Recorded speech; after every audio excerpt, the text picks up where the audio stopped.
that concludes the reports, and we do have about 10 minutes for some questions from the floor. So, are there any questions or comments? Yep, right here in the middle. Just to kind of append something to what Lee was talking about. Yeah, sorry. To append something to what Lee was talking about, all the uses of Kernza. There's an artist here doing a project with kids who's made paper out of it.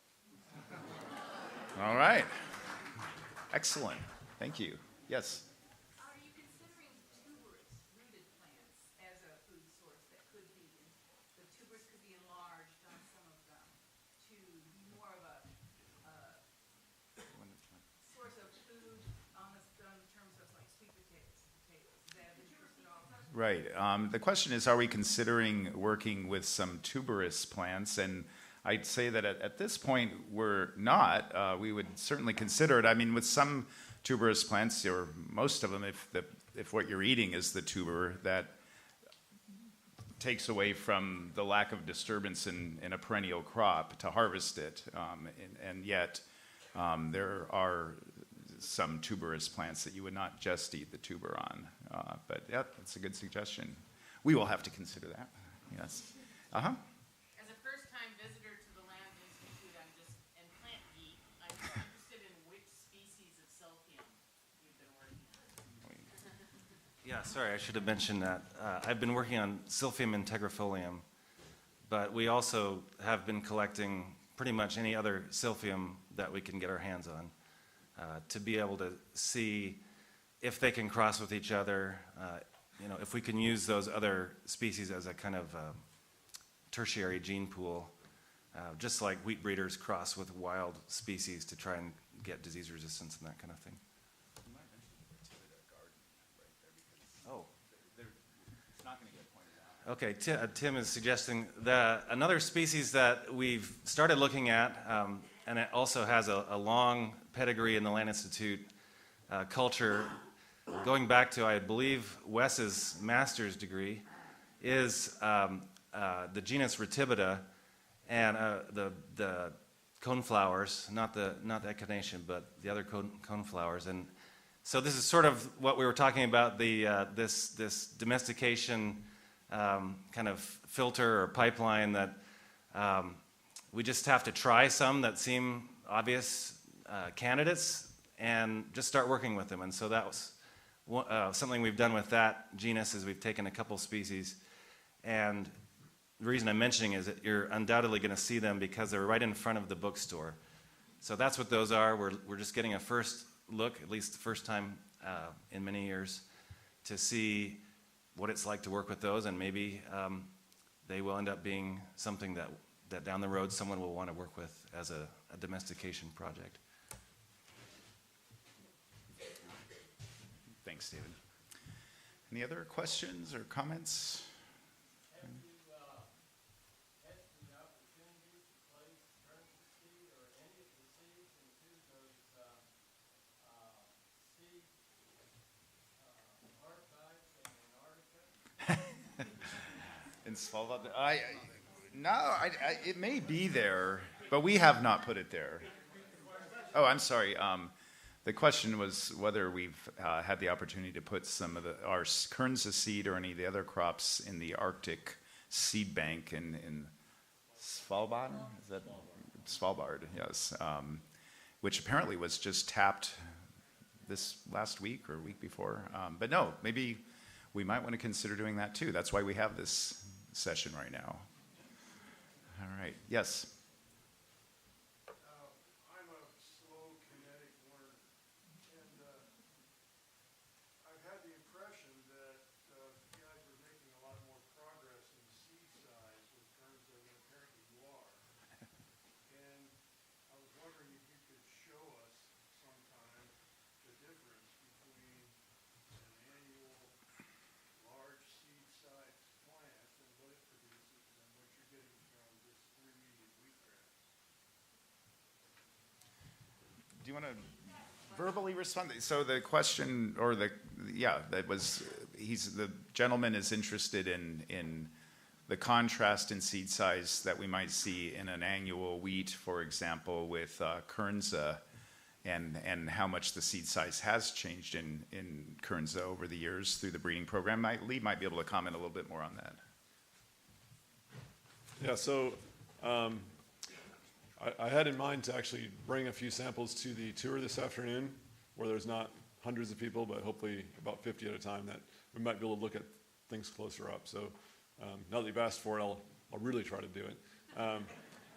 The other question, ideas about seed size is through breeding we've definitely more than doubled the seed size, but double is a very small is still kind of small.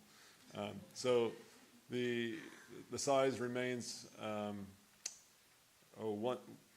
the biggest plant, the biggest seeded plants are getting close to half the size of wheat, but most of them are a quarter the size of the wheat or smaller. They're generally as long as wheat. They're just very slender. And question about whether seed size does matter or not. And humans eat a lot of pretty small seeded things. Sesame seeds are pretty small.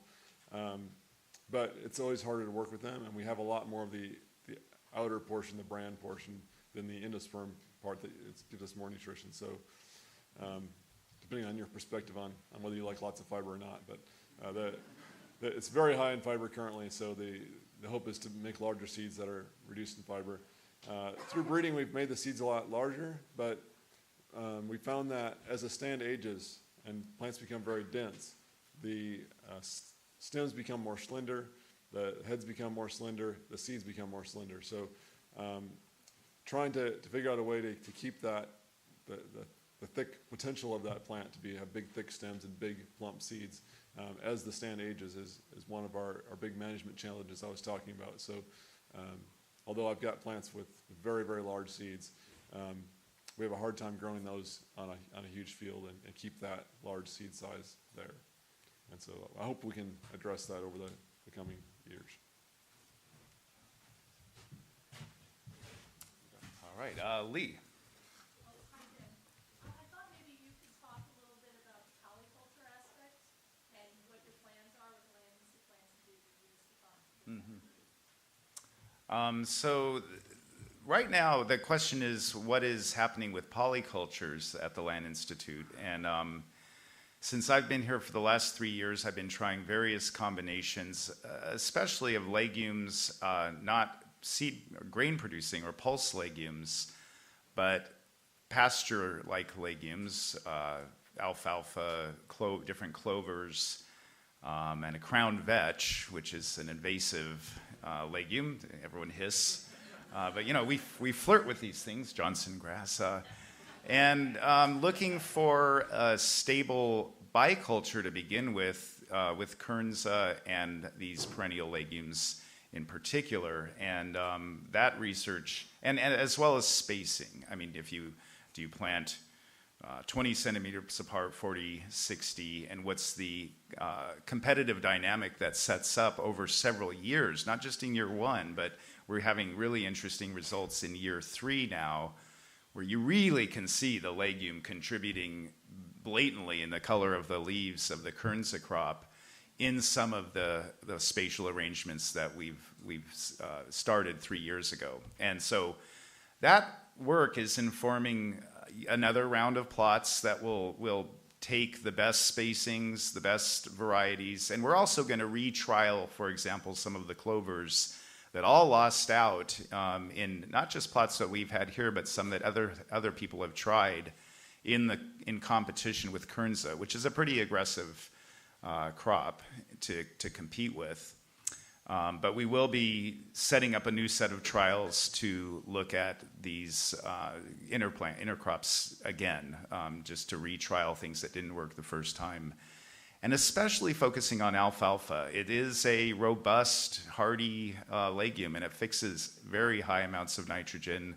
We have a KU graduate student who was up on the stage last year, Magid Nossi, who is looking at water partitioning, meaning does Kernza take up its water from a different place in the soil profile than does alfalfa? And are they complementary to some degree in their water use, being different species, complementary in time and or space?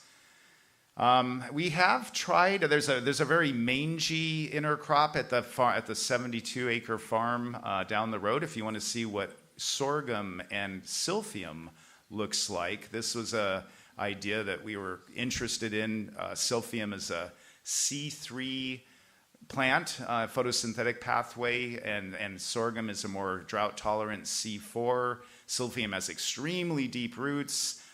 Sorghum has more kind of below the surface rhizomes, and it was our thinking that these two might be compatible also. And we've had some issues because sorghum we're still getting a cold tolerant sorghum, so we've had a lot of dieback in those patches, and it re-sprouted from seed. But there are some very interesting interactions there. I'd say it's premature for sure to say whether that's a viable intercrop, but it's one that combination that makes sense and we're interested in.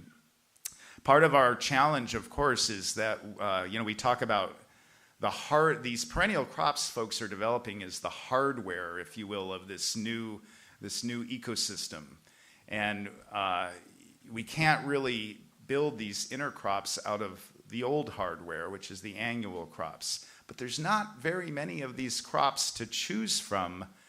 And then we have protocrops. We have 4 here, and we have rice. And so there is some interest in combining analogs of wild species. But it's not the same because they have much lower harvest index, much less seed production. The plants behave differently than our crops do. So there is a limited number of real viable intercrops that we can actually even pursue right now with the number of species that we have. But we are doing it, and certainly the inclusion of nitrogen-fixing legumes into the grain systems is just a no-brainer, and it's one that takes a very high priority in our work.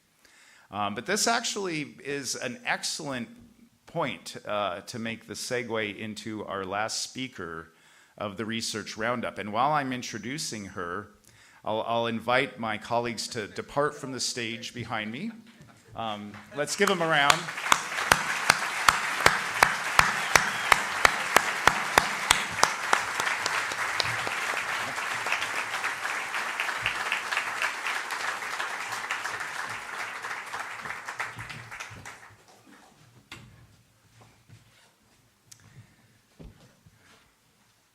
The reason it's such a good segue is we do need more perennial crops.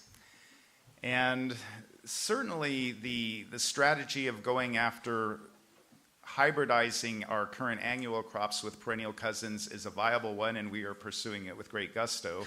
That's the sorghum and the perennial wheat here, and the perennial rice in China. But I think something that is quite unique about the work of the Land Institute lately is the recognition of just how exciting it is to think of domesticating new species. I mean, we have not done this for a long time as humans. I mean, we did it a lot, and then we stopped. And I think, we've been increasing we've been creating more interesting diets in the globalized world by trying foods from all over the world, from other cultures. But we've kind of hit a plateau of doing that as well, and we only do it so well.